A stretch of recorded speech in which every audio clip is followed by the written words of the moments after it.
Hello, Nakana. Good afternoon, ladies and gentlemen. My apologies for the wait. The Permanent Secretary for Education, and ladies and gentlemen from the Ministry of Education.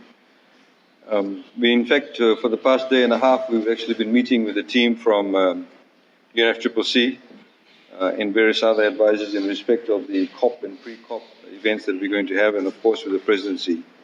And your Permanent Secretary will also be there on Friday. Tomorrow with all the other permanent secretaries and ministers for the various training sessions.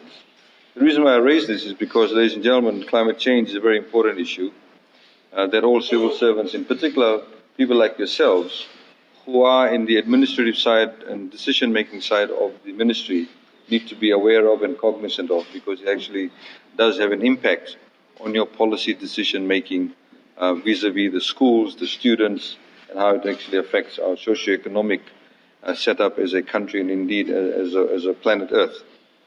Now, ladies and gentlemen, I'd like to, I have some speaking notes. I normally don't speak of speaking notes. The reason why I have these notes is because I'd like to also talk to you specifically about the civil service reforms. I want to be very frank with you and very direct with you, because it is only that way possible that we can actually bring about some change. There are obviously a lot of positives within the education ministry. There's also a lot of negatives that need to be addressed. And we hope, and as we hope, that all corporate training sessions and corporate planning sessions for the whole year for all of the ministries is an opportunity and occasion for all those concerned with the decision-making to be seized of all the issues within your ministry and how you can actually improve it, how you can actually modernize it, and how perhaps you can address many of the problems that do exist and the challenges that do exist. Let me start off by saying, firstly, that your Permanent Secretary, like all the Permanent Secretaries and all the other ministries, is your, for want of a better word, your CEO. Your Permanent Secretary, constitutionally, is the person who is responsible for running the ministry. Your Permanent Secretary, is your Chief Accounting Officer. So all financial responsibilities rest with him for the ministry. All administrative decisions rest with him in the ministry. All contracts that are signed for employment purposes is between the Permanent Secretary and, of course, the individual staff that is appointed under that particular contract. Your Permanent Secretary is not appointed by Cabinet. Your Permanent Secretary is not appointed by the Honourable Prime Minister, but your Permanent Secretary has a contract with the Public Service Commission. The Public Service Commission is the body that is responsible for the appointment of all Permanent Secretaries. The Public Service Commission is the body that actually evaluates the performance of your Permanent Secretary with some input from the Minister, and of course sometimes from the civil servants also.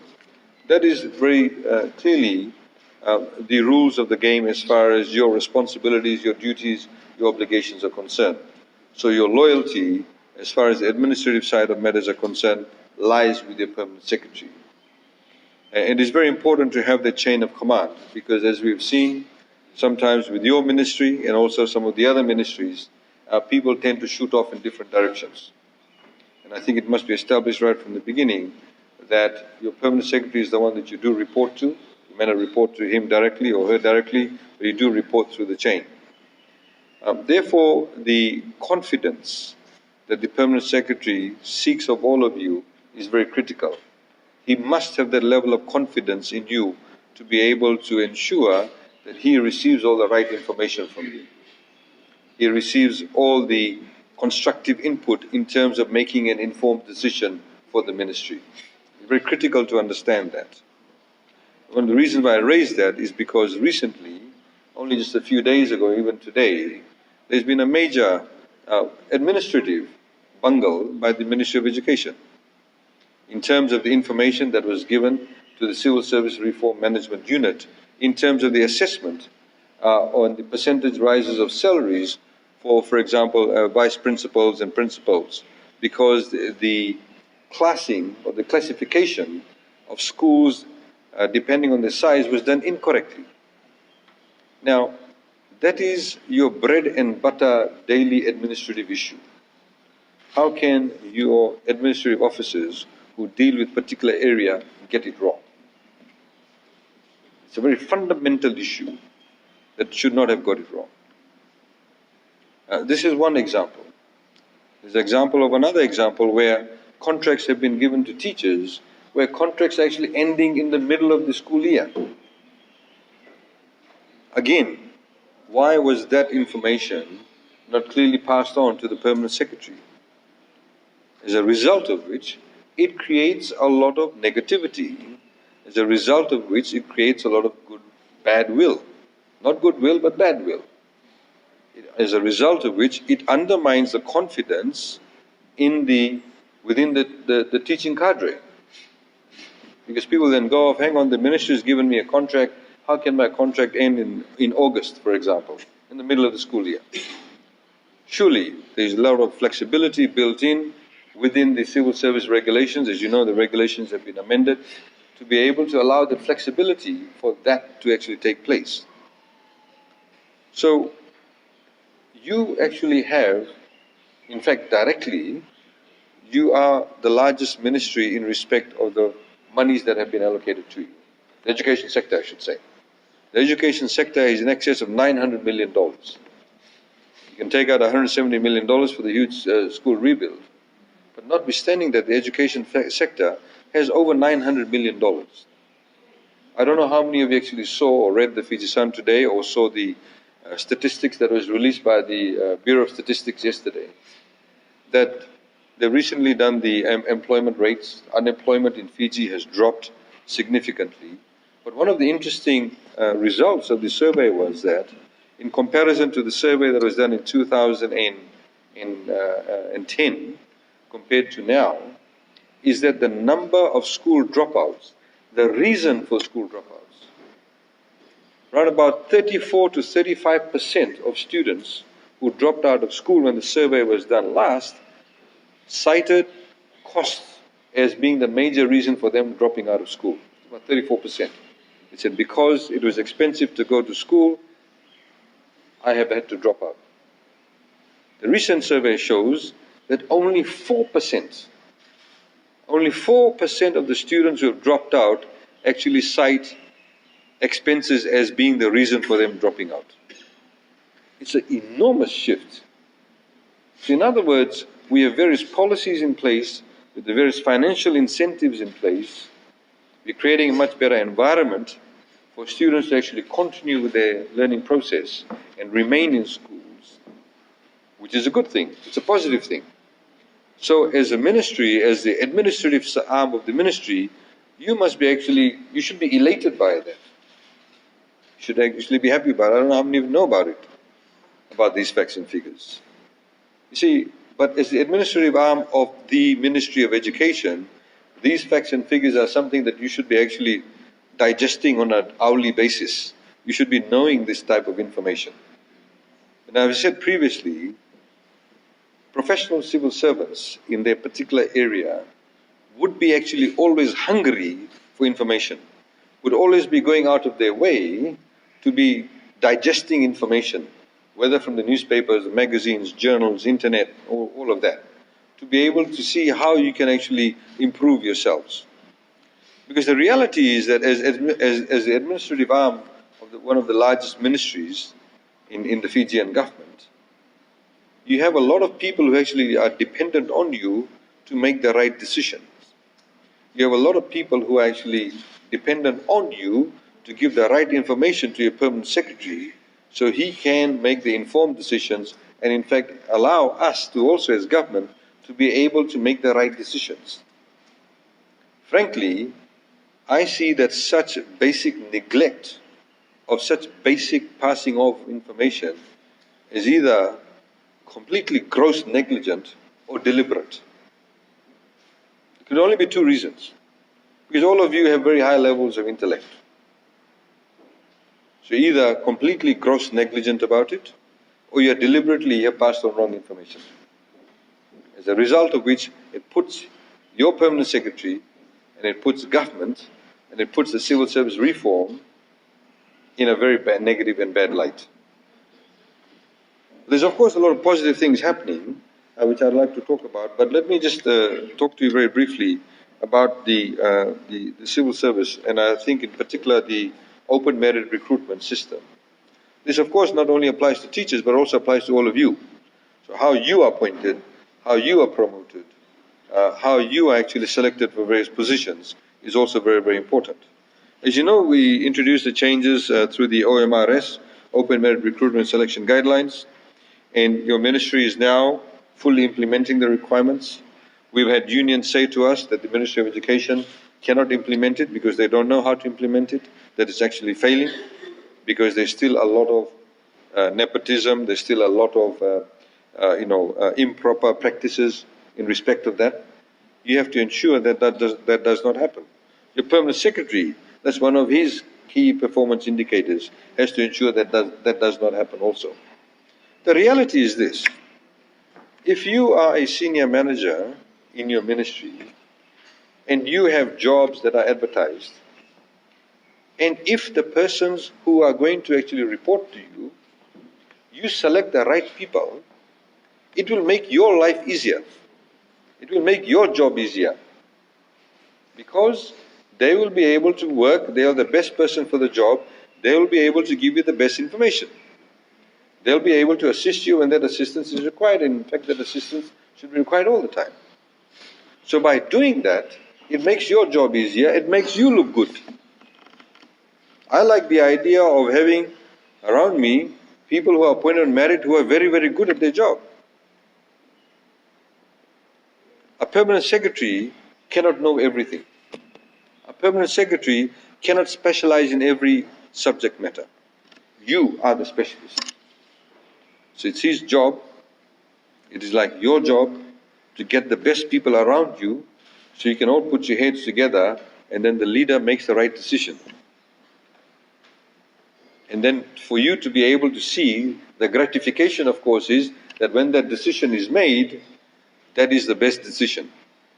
The gratification is, of course, when the decision is made and the people who are actually the beneficiaries of the decision actually say, what a great decision. That is what you should be getting a solace from, your comfort from, and your impetus to do a lot better the next time. That's the way we need to view it. As leaders, you are managers in your respective departments, your heads, making the right decisions in different areas. That's what you should be actually thriving on. That's why the OMRS is implemented.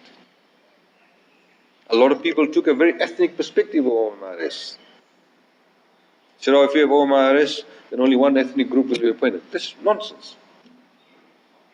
Today in the OMRS system, we have in the SG's office, different batches of recruitment took place. People of different ethnic groups were appointed. Sometimes one batch had a proclivity of one ethnic group, the other time they had another batch. But that's not the point. The point is they have the best person being appointed.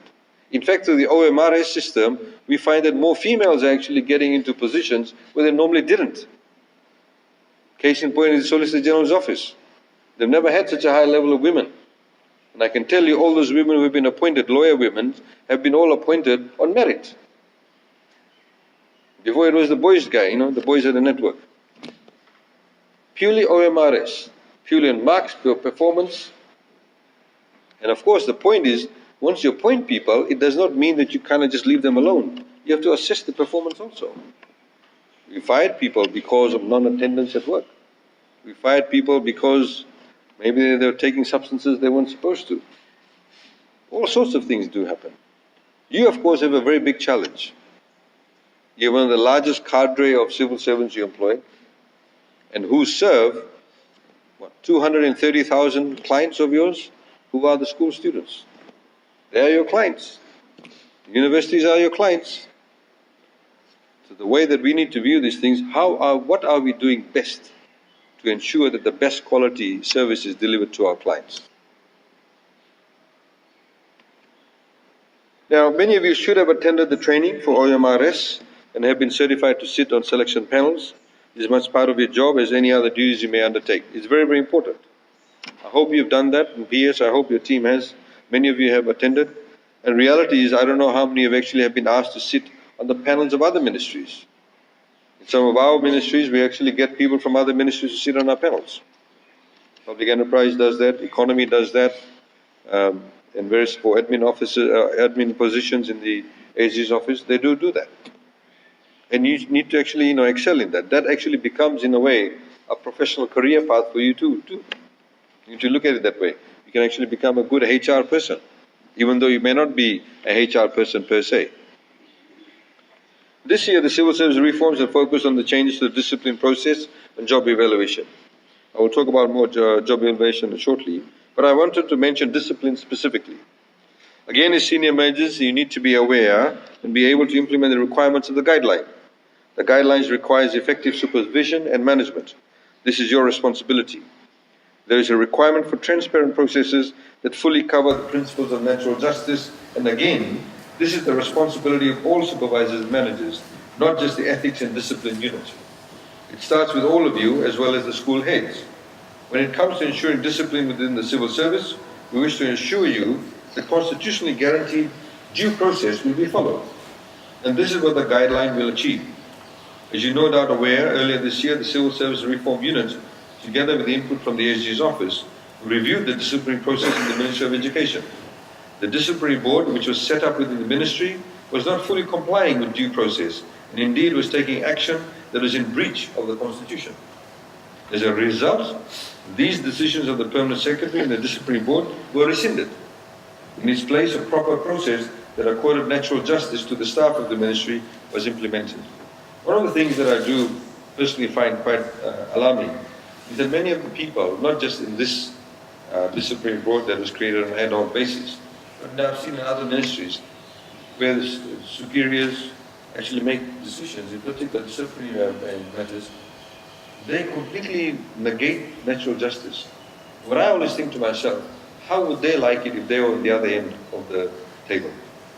Put yourself in the other end of the table. If there was a complaint against you and natural justice was not accorded to you, how would you feel? How would you feel? But people tend to become very blasé about it. And when they, sit in matters pertaining to other people, natural justice tends to go out the window. The general rule that I always have in life is that just put yourself in the other person's shoe. How would you feel? How would you treat yourself if you were on the other side of the table? I think a lot of people will suddenly wake up. Whilst government will ensure that proper processes are followed in taking disciplinary action against anyone employed by the Ministry of Education, it is incumbent on all of the employees as civil servants to uphold the values of the civil service as contained in the Constitution and other laws. We often hear of cases where teachers are being charged with engaging in sexual assault against students, or where employees are stealing money from the government. Such acts will not be tolerated and will be promptly investigated and necessary action taken by the ministry as well as the criminal justice system. There was an email, and I mentioned this to the PS, and I'm being open about it, it's been obviously circulated. Some administrative officer in the New Lambasa office sent out an email a few days ago or last week saying the PS of Education is coming to Nasakula, one of the schools in Nasakula, and is going to meet up with all the Itauke teachers. There was no such directive from him, he's assured. But this administrative staff in your Lambasa office saw it fit to send out such an email. Now, as a result of which, I received so much correspondence from people saying, why is the government making this discrimination? Why is the Permanent Secretary going out and meeting teachers on the basis of ethnicity? That's not government policy. I've got the email here on my phone. That's not government policy. The Permanent Secretary did not give the directive. Why in the world would such a person send out such an email? A few weeks ago, before the open day for the high school students at the university, there's another email that was circulated by somebody from the Western Division saying that Western students cannot go to USP's open day. We again checked. I had the VC from the USP saying, why are you discriminating against us? I checked with the PS. He said he did not give such a directive. Somebody, when on their own volition, decided to send out such an email. These are unacceptable. It creates unnecessary administrative interventions, unnecessary problems administratively within your ministry. It makes your ministry look very, very unprofessional. Absolutely unprofessional. So, the point I'm trying to make, ladies and gentlemen, the reason why I'm highlighting this to you, is you need to be able to work as a team. And in the next 2 days, you need to be able to focus and say, what is our direction? What is our objective? How do we want to come across and be seen? Not just within ourselves, within the ministry, and your clients, who includes not just the students, but also the teachers who you employ, which is thousands of them. But also, how does the Fijian public view you? I've had high school students complain to me, Minister of Education, does not know what he's doing. Some of them, of course, may be annoyed because they do not get a good mark. I don't take them necessarily seriously. But there are issues such as school curriculum. How is the Ministry of Education, what's the Ministry of Education's plan in respect of using technology? As the Permanent Secretary just highlighted, about digital television. We will get 100% digital television coverage by December of this year. God willing. Assuming all the climate and everything stays in line. And we already have 5 free-to-air channels. In a week or 2 weeks' time, FBC is launching another channel. What does that mean for you? It means you can produce programs that students in southern Laos, people in Rotuma, children going to school in some valley in Naitasiri, can actually get access to that type of information through an educative process. What is your ministry doing about that? How is your ministry going to take advantage of this huge technological leap that we have invested in? How will we ensure that those children, just because they live in southern Laos or live in some valley in Vitilevu or live in Dekombia, how will they benefit from it? How are you going to look after them? By giving them access to information. How are we going to improve the literacy and the numeracy rates? How are we going to improve it? So I hope you actually are discussing that, or you will discuss that. Tomorrow the Honourable Prime Minister is launching the AM station. Again, AM will cover, the Japanese have given us something like $12 to $13 million to have AM. AM travels a lot better over water as opposed to FM. It'll again go all the way down to southern Laos, northern part of Fiji, Rotuma, everywhere else. Are we taking advantage of that? Are you in position to produce some programs? Take advantage of the public service broadcasting agreement we have with FBC to run programs? What are you looking at curriculum in respect of tying up climate change with the school curriculum? What are we doing in respect of civic duties? Constitutionally, we are required that every primary school student must be exposed to the Itauke language and Fiji Hindi. How we've progressed on that? What's our success rate on that? These are some of the questions hopefully you'll ponder upon, actually come up with some practical implementation plans in the next 2 days.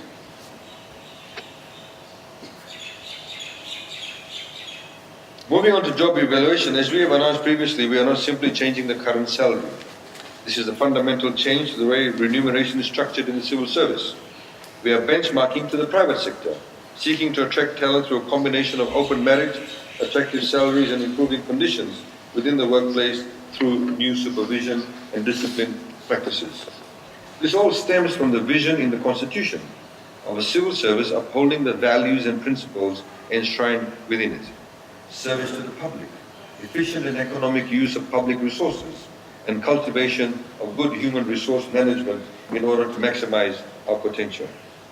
The remuneration changes introduce efficiencies through the introduction of 15 broadbands, based on the principle of paying people for the work they perform and not the qualification or experience that they may have.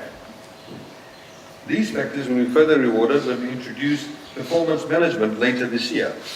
We fully expect that further salary increases will occur when performance and service delivery is truly managed and reported. Again, as I've said, in fact I said this to the unions too, who wanted only a 15% pay rise across the board. As I will demonstrate to you, some people have received more than that. But the reality is once we fix up the the benchmark, the salaries, and have it marked up against the private sector. Of course, with the teachers, we have to go out and look at some of the university salaries in particular to get the right salaries for head teachers and vice principals. Once we get that right, then of course there's another opportunity for another pay rise based on performance management systems. And again, you have that opportunity also, based again on performance management. In the same way that I've given the example, with this group of people here on this table, they all work in the same place and do the same thing, do the same performance, same sort of job description they have. But if, these three people on the right-hand side come to work at 9 o'clock, have 1 hour morning tea break, start combing their hair at 4 o'clock to leave at 4:30, and the other three are working really well, working very hard, going out of the way, why should all of them get a pay rise? We've done the benchmarking. Benchmarking is being done now. But I'm talking about performance systems.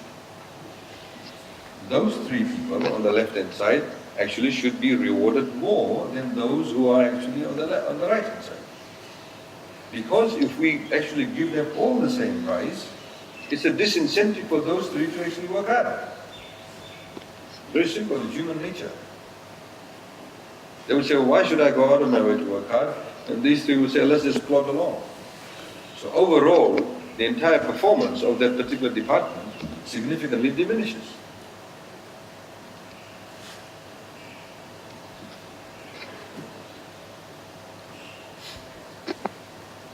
We fully expect that further salary increases will occur when performance service delivery is truly managed and reported. As we always said, it's not just about paying increases in salary, it's about setting a decent base, as I mentioned, which we have done, then rewarding further for high performance and service delivery.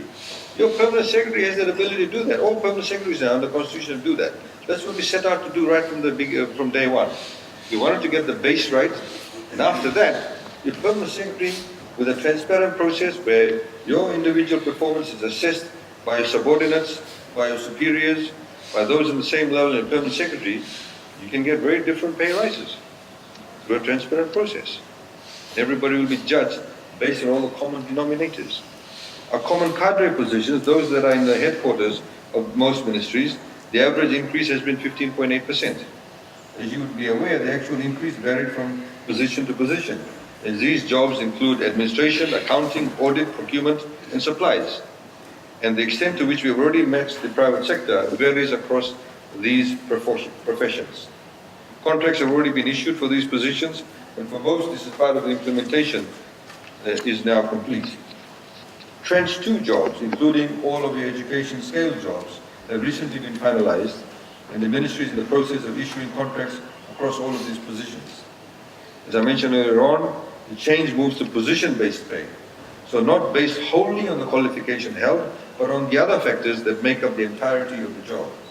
These include education and experience, but also the complexity of the job, the level of decision-making, and the budget managed by the job. So obviously, if you're going to be managing $55 million, this comes under responsibility, and the other person is going to manage $100,000, the level of risk is a lot different. The example that I've given, like with the nurses, we have nurses in Fiji who, for example, are extremely professional, trained very well. They can actually do, angiograms and what do you call stenting. They can actually help with that, the doctors. You have nurses, she's maybe a senior nurse, and you have another senior nurse who actually works in the outpatients, and if you get a cut on your knee, she actually puts the Band-Aid or the bandage on your knee. When this nurse gets it wrong, you're doing stenting in your heart, you can die. The risk is much higher. When this nurse gets it wrong, you can take away the bandage and put a new one and get the right wound. The risk is very, very different. This is why, accordingly, the salaries for nurses, some of them have received salary increase up to 70%. It's a recognition of the level of risk that they carry. I don't know how many of you have recently been to CWM, but if you go to CWM, the surgeries, it's like being somewhere in Australia, New Zealand, USA. Perfect. And those women are extremely, extremely good at what they do. They need to be rewarded accordingly. There are other nurses who may do something that is not as onerous. So therefore, the salary structure for them will be different. The same way you go to a bank. If I'm a person dealing in foreign exchange trading, I'm locked in a room in banks. Those of you may know about foreign exchange trading. If I make a if I make a mistake, I can lose hundreds of thousands of dollars or millions of dollars for the bank in one transaction. If I'm a teller, I make a mistake, I may lose $2. The risk is very different. And sometimes these people who work in foreign exchange rooms have only 4 years out of university. This person may be there for 15 years. And the level of risk is very different. So we need to have a recognition of that. As I mentioned, this has resulted in significant increase in salaries across the education bands. Primary teachers moved to band E with an average increase of 12%. Secondary special education and trade teachers moved to band F with also an average increase of 12%. This increase is on top of the rationalization that occurred to primary teachers holding diplomas. Through the research that occurred in preparing for the new bands, it was confirmed that primary teachers who commenced prior to 2012 started on $18,056 per annum, whilst those who started after 2012 were paid $16,610 in accordance with the PSC circular. Whilst confirming that the Ministry was acting in accordance with the PSC circular, we acknowledge that this created an inequity, which we agreed to correct from the beginning of 2017 school year for these teachers.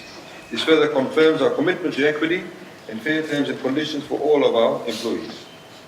For school heads, the job evaluation rationalizes the bands and moves positions across the range of bands G to L, depending on the size of the school and the number of staff at the school.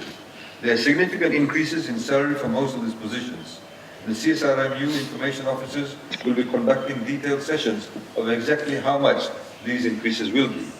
As a sample, for example, however, a principal in a large school, a large primary school, over 26 teachers, previously in ED 1B, moves to band J with a salary increase of 27.8%. A principal in a large secondary school, over 50 teachers, previously ED 1D, moves to band L with a salary increase of 58%. Now, this obviously goes to show the level of risk, the level of responsibility, and therefore the salary increases will be given accordingly. Obviously, with such large increases in salaries, it is important to ensure we have the right people in the jobs.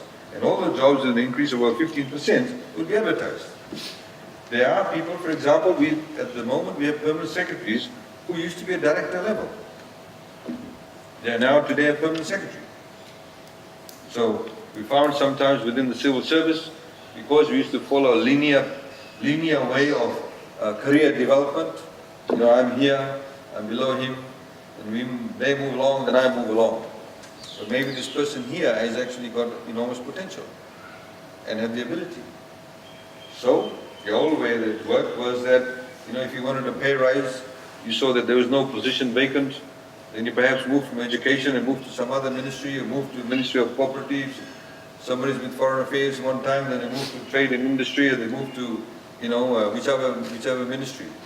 So the knowledge that they have gained as a specialized officer in that particular field is lost. It's gone. So you could be one day in a Ministry of Mangroves or Department of Mangroves, whatever it is. Next day, because you want to pay rise, you go to some other ministry. You may be a specialist in mangroves, but all that knowledge is lost. Simply because the system did not actually give you the opportunity to have a career path in that particular field, because you could not get the pay rises. What this system does is actually gives you that ability. The system itself enables your permanent secretary to recognize your skill sets and be able to give you pay rises without necessarily having to move up to titles. Because we are obsessed with titles. All civil service are obsessed with titles.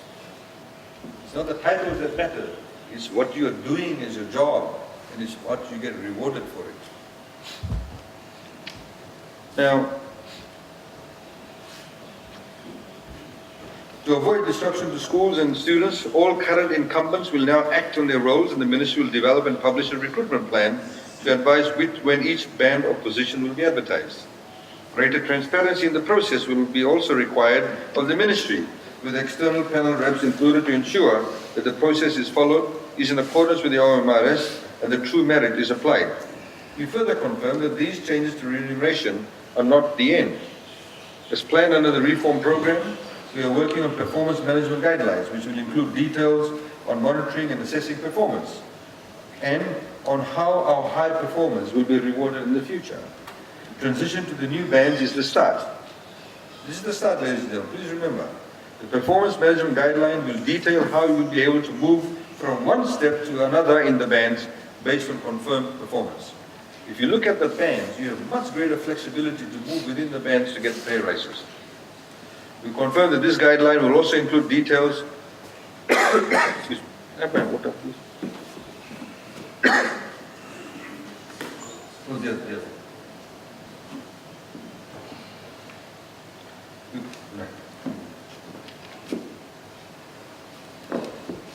We confirm that this guideline will also include details on contract management provisions, including the performance requirements which will have to be met for any contract renewals to take place. In recognition of the need for ongoing professional development of teachers, in concert with these increases in salaries, teachers will be required to do on duty for an additional 7 days. These are student-free days, which will be before each term and will be used for professional development activities at the school and district level. Now, this is practice, for example, in Australia. So you have what you call student-free days, 7 days before the school term starts, rather than you in the middle of the term trying to get these teachers to come and attend training sessions. It's very difficult. You know, you may have, for example, teachers teaching in Tailevu and Naitasiri. So to get them all to one place, you get them to come to Nosori. You may do it on a Thursday night or Friday night. Some people may turn up, may not turn up. They have obligations, family obligations, social obligations, transportation issues. On a Saturday, it's interruptive. So by having what we call the student-free days, 7 days before each term, we're actually then giving them the flexibility, so their weekends are actually free to do concentrated schoolwork. They do their development prior to the school term actually starting when all the children come before the term.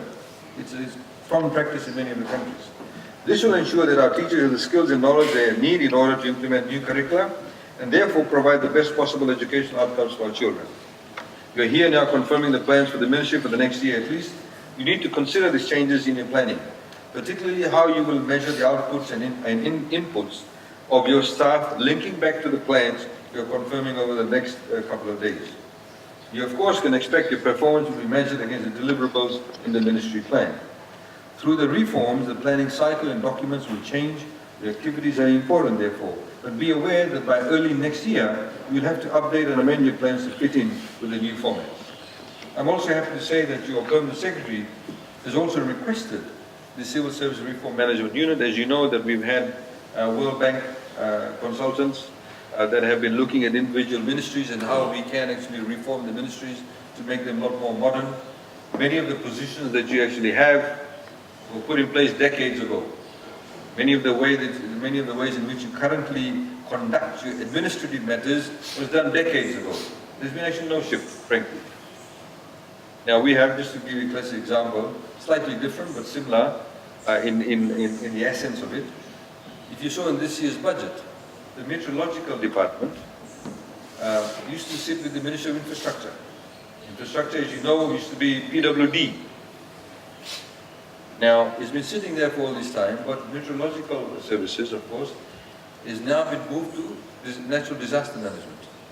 It makes sense to have your weather office, meteorological services, sit with natural disaster management, Ministry of Natural Disaster Management. There's a lot of synergy. So, you see, this is the kind of rationalization that has been taking place.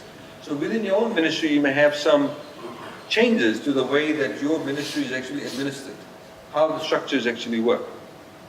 You know, the story that I like telling is that when we were appointed in 2007, I went around the ministry and, you know, talking to individuals and saying, what do you do and how long have you been in the ministry? There's one gentleman in the Ministry of Justice, and I asked him and I said, so what's your job? He said, I look after all the vehicles in the ministry. Because, you know, those days, of course, we did not lease vehicles.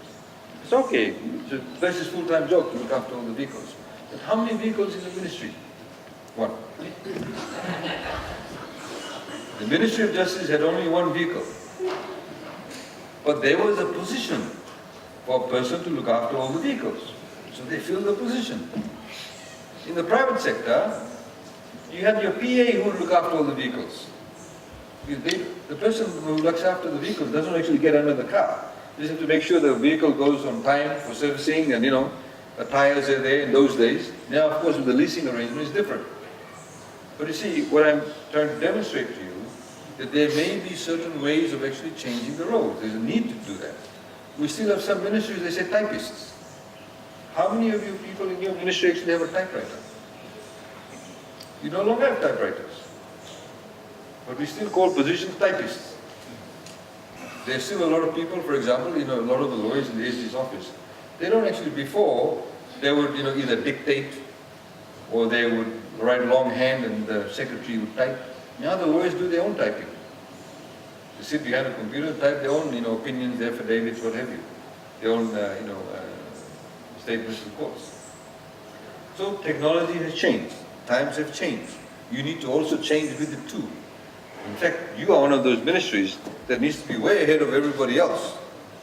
Because the education ministry, of course, as it says, you need to be the most educated lot. You need to be way ahead of the ball game. You need to be able to spend most of your time thinking about how are we going to serve our clients best? How are we going to tap into this new knowledge-based society that we are trying to create? 69.4% of the entire Fijian population, ladies and gentlemen, is below the age of 40. Most of you are in the minority, including myself. We are in the other 30%. 69.4% of the population is below the age of 40. I had the fortune to be, last Saturday, ANZ had organized a forum, if you like, or a workshop of students from the 3 universities to look at developing various applications, IT apps. And how many of you know that the M-Pesa that you may be using was actually written, the program was written by a young man from Vanuatu. He wrote the program for M-Pesa. There are so many young, talented Fijians out there. We can create more of them. Create more of them. That's the beauty of it. That's the beauty of it. And you actually should be very excited about what you can do. In the same way we've said to the Ministry of Health, their primary job is not about procurement per se. Their primary job is to ensure that the delivery of medical services is provided in a professional manner to all the Fijian citizens who come and use the public health system. We said to the Minister and her team, the PS, they should just put their hand out and the medicine should be there. They should put their hand out and the doctor should be there. The medicine gets there, that's somebody else's problem. But they need to ensure that the service delivery is there. In the same way, your job, of course, is to look after your clients. And your clients are, of course, the teachers, to nourish them, to make sure that the ones who are not doing the job are actually no longer in the system, or who are counseled.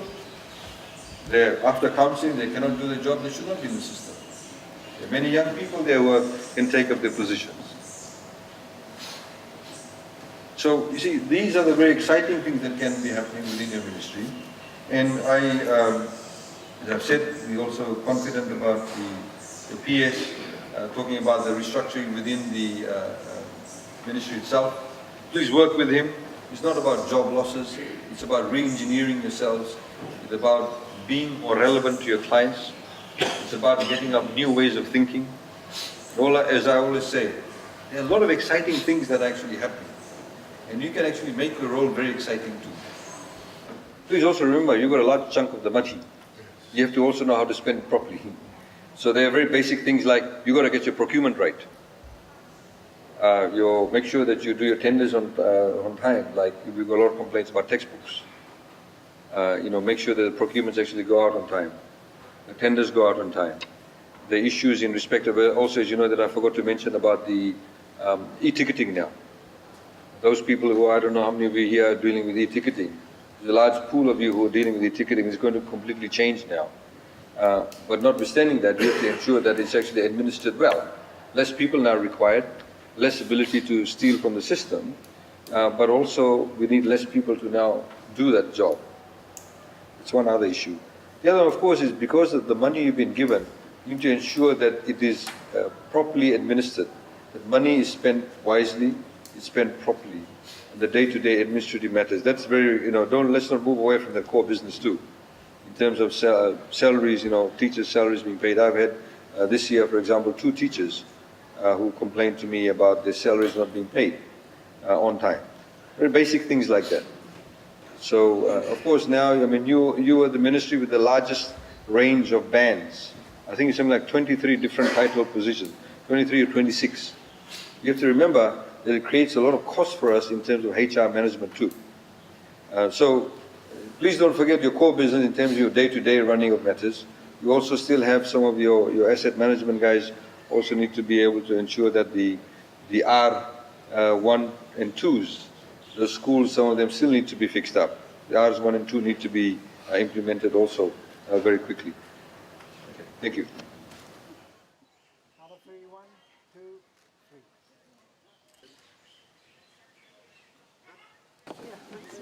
3.